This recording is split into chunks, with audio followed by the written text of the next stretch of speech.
In this video, I'm going to show you guys how to remove the Powered by Shopify section of your store's website's footer.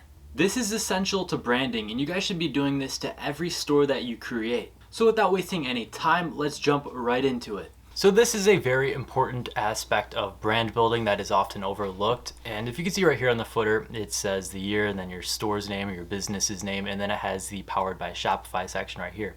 You want to remove the Powered by Shopify and just stand out as your own brand.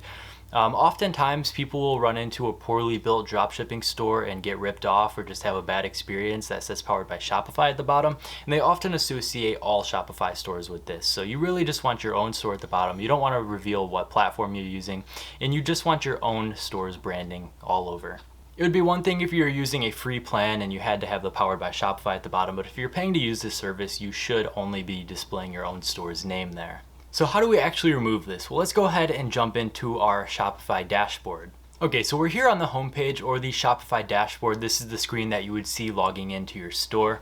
And I just created a sample store for the purpose of this video, and I actually spelled sample wrong. So what you'll want to do is you'll want to go straight into online store.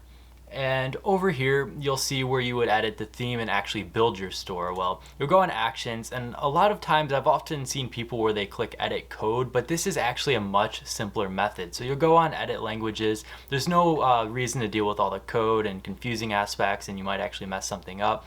So this is the much easier way to do it. And then search translations, you can just type in power or powered, and then it will come up on its own. Just wait for that to load, and it'll say checkout and system links and then Powered by Shopify right here. So you'll click on that. You can actually change what it says, but if you just want to get rid of it, click on it, type a space, and then go back up and click save. And this should save over to your website. So let's go ahead and take a look and make sure this saved with the actual theme. Okay, so we'll just refresh this really quick and scroll down to the footer. And as you can see right there, it's just the sample store and the branding that we created for this video. And the Powered by Shopify is no longer there. So it's that simple. Just go through, edit the languages, put a space on there, and then save it, and you're good to go. I hope this quick tutorial helped you guys out. If you got anything from this video, go ahead and drop a like to help me out, and subscribe as there's plenty more to follow. I have 2 ecom resources linked in the description below. You're welcome to check out either one of those. As always, thank you guys so much for watching, and I'll see you guys next time.